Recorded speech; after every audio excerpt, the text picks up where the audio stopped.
नागपूर शहराच्या सौंदर्याचं प्रतीक असलेल्या Ramjhula पुलावरील LED light चोरीला गेल्याची एक धक्कादायक घटना समोर आली आहे.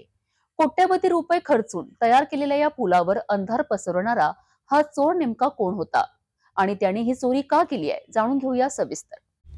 नागपूरच्या मध्यभागी असलेले आणि शहराची ओळख बनलेले रामझुला पूल पुन्हा एकदा चर्चेत आले आहेत.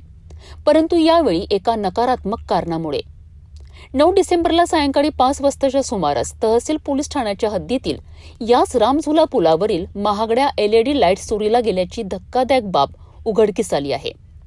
या घटनेमुळे परिसरात एकच खळबळ उडाली आहे.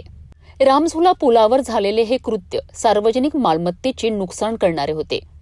या घटनेचे गांभीर्य लक्षात घेऊन तहसील पोलिसांनी तात्काळ तपासाची चक्रे फिरवलीत. तांत्रिक माध्यमांचा वापर करताना पोलिसांनी अखेरीस त्या आरोपीला रेल्वे स्टेशन परिसरातून ताब्यात घेतले. पोलीस चौकशीत या आरोपीने स्वतःचा गुन्हा कबूल केला आहे. स्वतःचे शोक पूर्ण करण्यासाठी त्याने ही चोरी केल्याची कबुली दिली आहे. आता आरोपी विरुद्ध गुन्हा दाखल करण्यात आला असून पुढील तपास तहसील पोलीस करीत आहेत.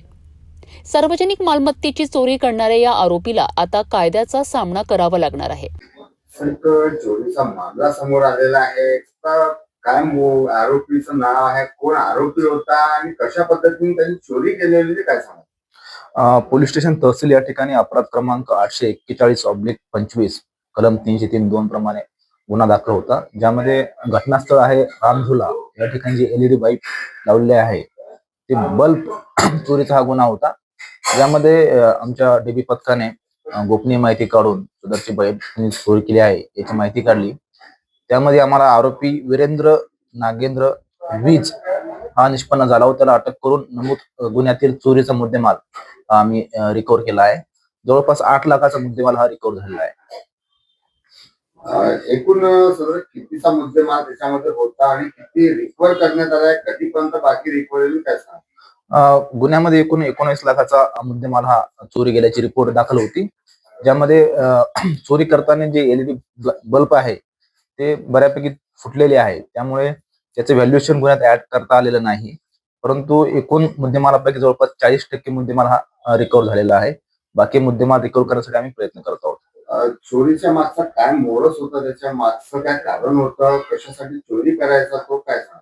आरोपी हा नशापानी करणारा आरोपी असून स्वतःच्या नशेचा शोक पूर्ण करण्यासाठी त्याने सदरची चोरी केल्याचे गुन्ह्यादरम्यान त्यांनी सांगितलेले आहे.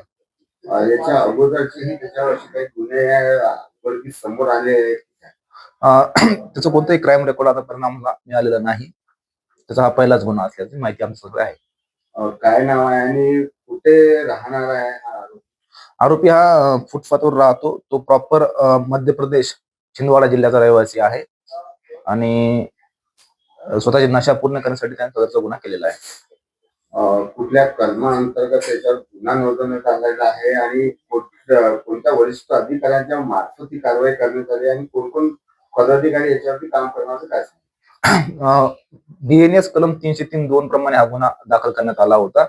सदरची कारवाई ही आमच्या आदरणीय CP सर, सिंगल साहेब, joint CP sir, region sir, DCP sir, ACP madam यांच्या मार्गदर्शनाखाली, आमचे वरिष्ठ पोलीस निरीक्षक संजय मेंढे सर यांच्या मार्गदर्शनाखाली आमचे तपास पथकाचे grade PSI Anil Thakur, police हवालदार सोनटक्के, पोलीस हवालदार यादव, पोलीस शिपाई पंकज निकम, पंकज बागडे, राशीद शेख, यशवंत डोंगरे, किशोर झोटे यांनी मिळून ही कारवाई केली आहे.